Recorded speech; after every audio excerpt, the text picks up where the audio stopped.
साथियों, एडवोकेट अब्दुल हकीम चांडियो पंहिंजे मज़लूमनि जी आवाज़ यूट्यूब चैनल में अवां सां मामूल मुताबिक़ मुखातिब आहियां।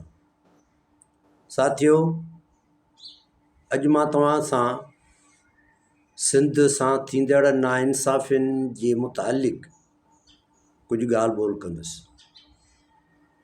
सिंध सां नाइंसाफ़ियूं पाणी जे मुतालिक़ 1945 जो जेको अकार्ड हुयो, 45 जे अकार्ड में इहो तय थियो हुयो त सिंधु दरिया जो 75% पाणी सिंधी क़ौम जी मिल्कियत आहे ऐं उनखे मिलंदो। 25% बाक़ी जेके 3 दरिया हुया पंजाब जा, उन मां सिंध खे मिलंदो हिसो। 100% सिंध खे मिलंदो पाणी जो हिसो, छो त सिंध पुछड़ी में आहे।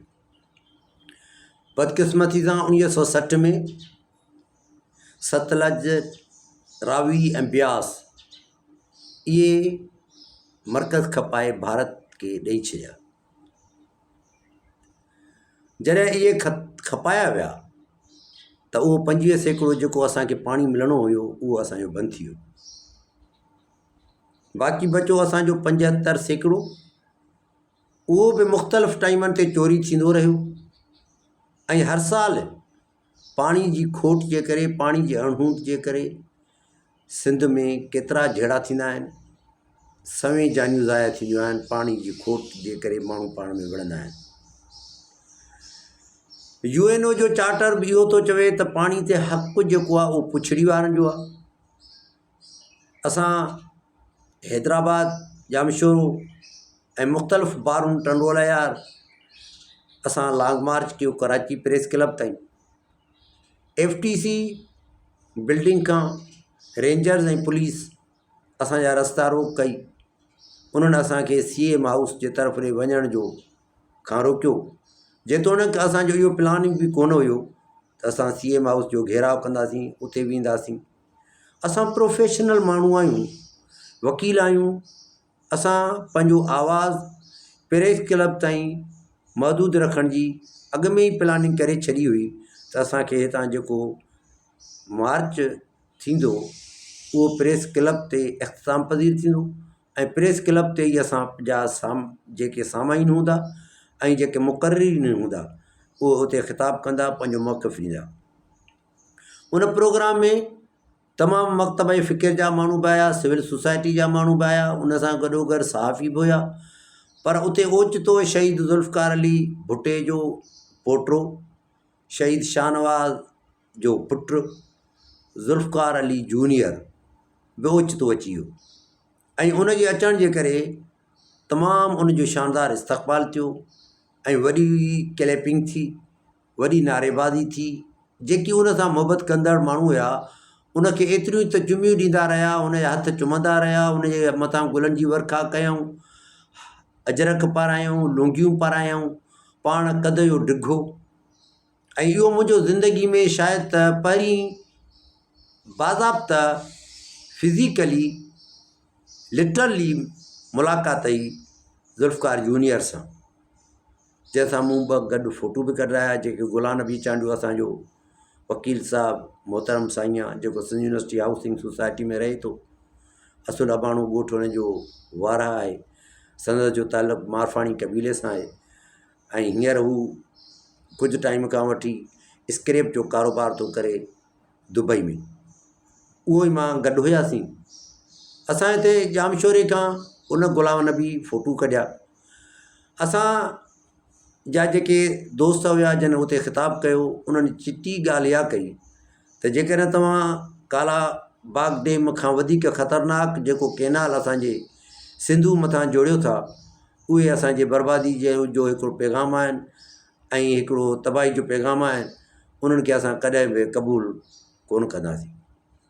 जेकॾहिं ईअं थियो त असां इस्लामाबाद जो मार्च कंदासीं ऐं बहावल नगर ऐं बहावलपुर में जेके सिंधु दरिया जे मथां कैनाल ठहनि था, असां उते वेंदासीं पंहिंजा कफ़न ॿधी पाण सां गॾु।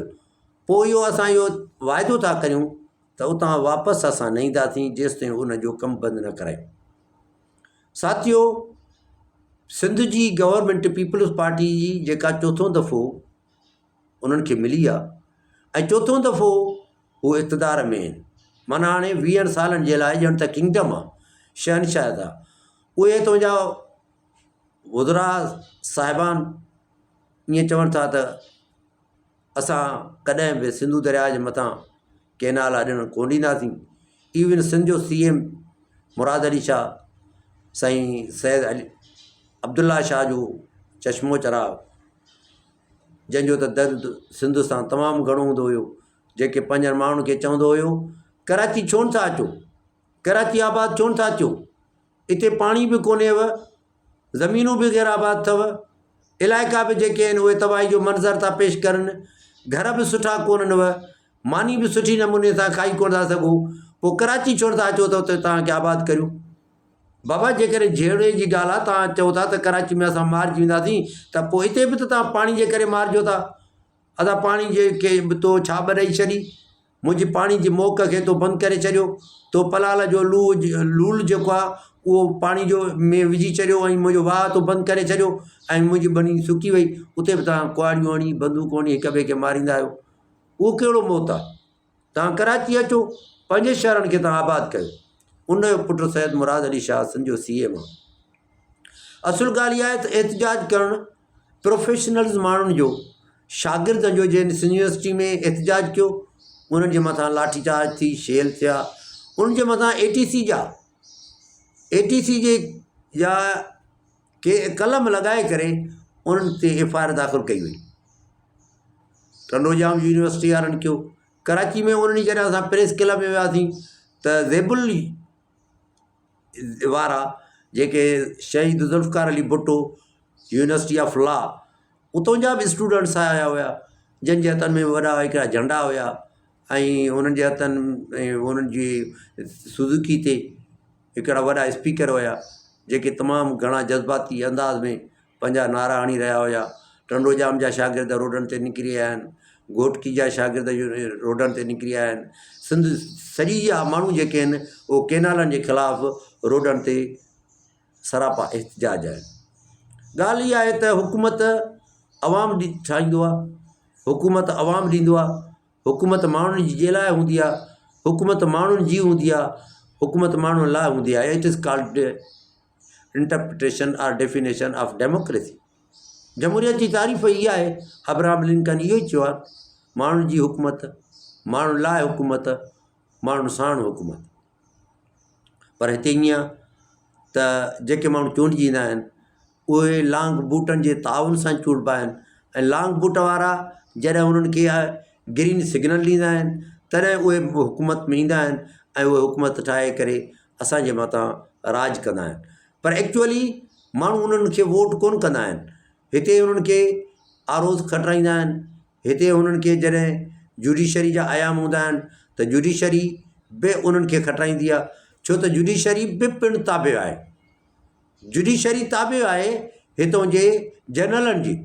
हाणे जनरलनि जे जेके माण्हू ताबे हूंदा, अदालतूं आज़ादु हुजनि त अहिड़ा फ़ैसिला न अचणु घुरिजनि।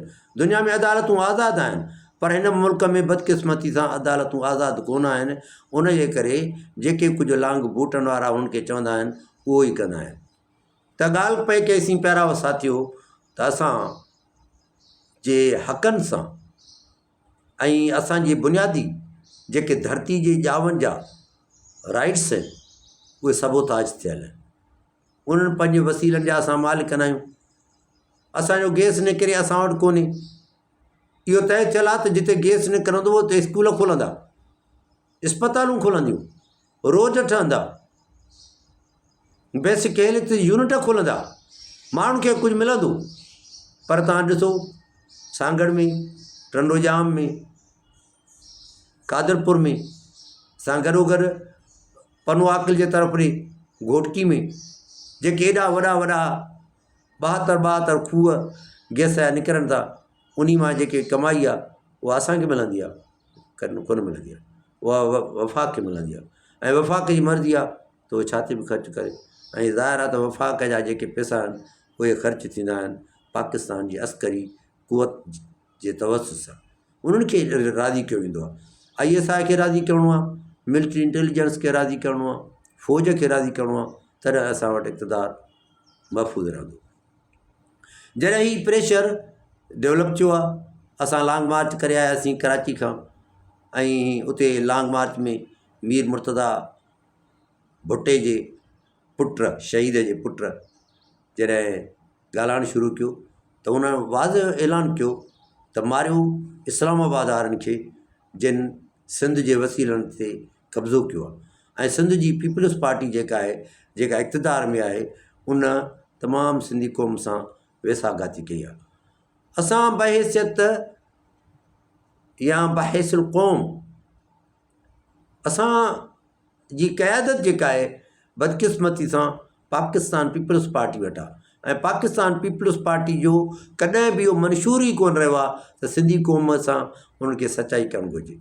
उनजो मक़सदु ऐं महवर इहो आहे त पैसा गॾु कीअं कजनि, मिल्कियतूं कीअं ठाहिजनि, वरी इलेक्शनूं 20-20 करोड़ रुपया ॾेई करे टिकेट वठिबी, ऐं पोइ 30 करोड़ रुपया इलेक्शन ते ख़र्चु कबा, 50 करोड़ रुपया ख़र्चु कबा, इलेक्शन खटी वरी वज़ीर थी वेहबो, वरी 5 अरब रुपया कमाइबा। उन जे करे जेके माण्हू असांजा नुमाइंदा कोन्हनि, जिन खे असांजो दर्दु कोन्हे, जिन खे सिंधी क़ौम सां प्यारु कोन्हे, जिन खे सिंधी क़ौम जे वसीलनि जी ॻणती कान्हे, जिन खे सिंधी क़ौम जे तालीम जे तबाही जो फ़िकिर कोन्हे, रोज़गार कोन्हे, तालीम सां गॾोगॾु सिहत कोन्हे, ईअं इस्पतालुनि में माण्हू वार्डनि में फर्श ते सुता पिया आहिनि, मरीज़ फर्श ते सुता पिया आहिनि। अहिड़ी दुनिया में, जॾहिं दुनिया एॾी तरक़ी करे वई आहे त असां सिविल इस्पताल हैदराबाद में उते मेडिकल वार्ड यूनिट नंबर 1 में फर्श ते था पंहिंजे मरीज़नि खे सुम्हारियूं। इहा आहे असांजी हालत। उनजो सबबु इहो आहे त असां खां सभु कुझु खसी वियो आहे। ऐं वसीला जेके आहिनि उहे सिंधी क़ौम जे हवाले कोन्हनि, इहा ॻाल्हि चिटी आहे। उहे वसीला सिंधी क़ौम जे उन्हनि गद्दार इक़्तिदार में वेठल माण्हुनि जे वटि आहिनि, जंहिंजो प्रोग्राम, जंहिंजो काबो ऐं क़िबलो पैसो कमाइणु, मनी लॉन्ड्रिंग आहे। त प्यारा साथियो, इहे दिलि जेका आहे न, उहा टोटल पारा पारा आहे, सॼी चिकना चूर आहे। हिकिड़े शाइर चयो न, पर्शन, दिलि जेका आहे एॾी ज़ख़्मी आहे, एॾी ज़ख़्मी आहे, कपा कहिड़ी कहिड़ी जाइ ते रखां।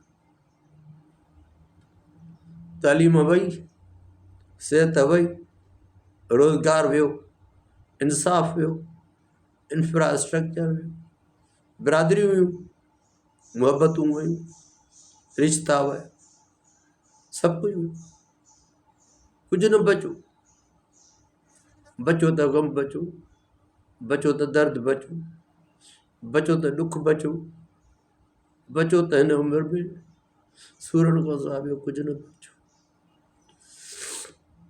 साथियो, सिंध, जंहिंजो हिंदुस्तान जो नालो बि सिंध जे करे, इंडस रिवर, सिंधु दरिया जा उहे गजगोड़, उन मां मरंदड़ पला, मच्छी, कुरड़ा, उहे किथे आहिनि? हींअर कोन्हनि।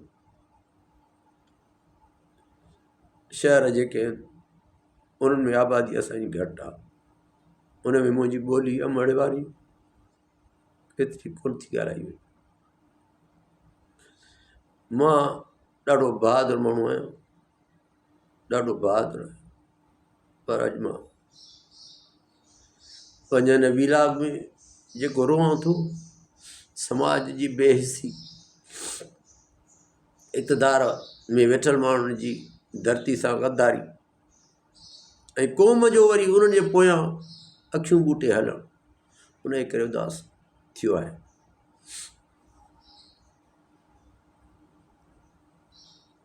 मुंहिंजा प्यारा भाउरो, मुंहिंजूं प्यारियूं भेणूं, मुंहिंजा बुज़ुर्गो, मुस्तक़बिल जा मामारो, वतन जा वारस, सिंध मड़ जे कुख मां जनम वठंदड़ सिंध जावा,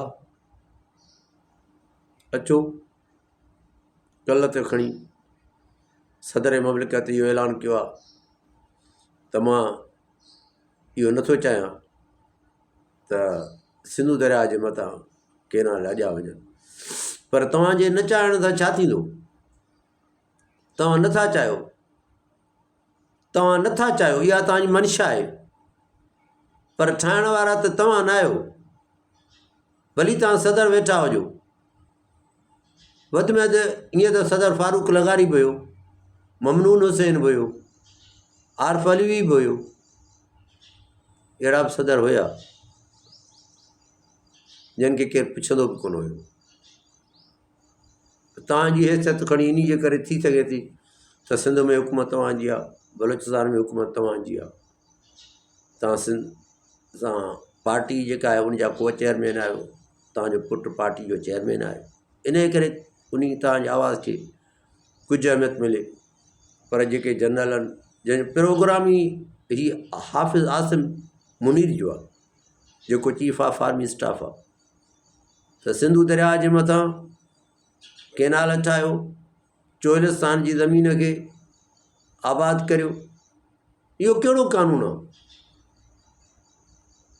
पढ़ियल माण्हुनि खे बेरोज़गार करियो ऐं अणपढ़ियल माण्हुनि खे रोज़गार सां लॻायो, ज़मीन आबाद खे गैराबाद करियो ऐं गैराबाद ज़मीन खे आबाद करियो।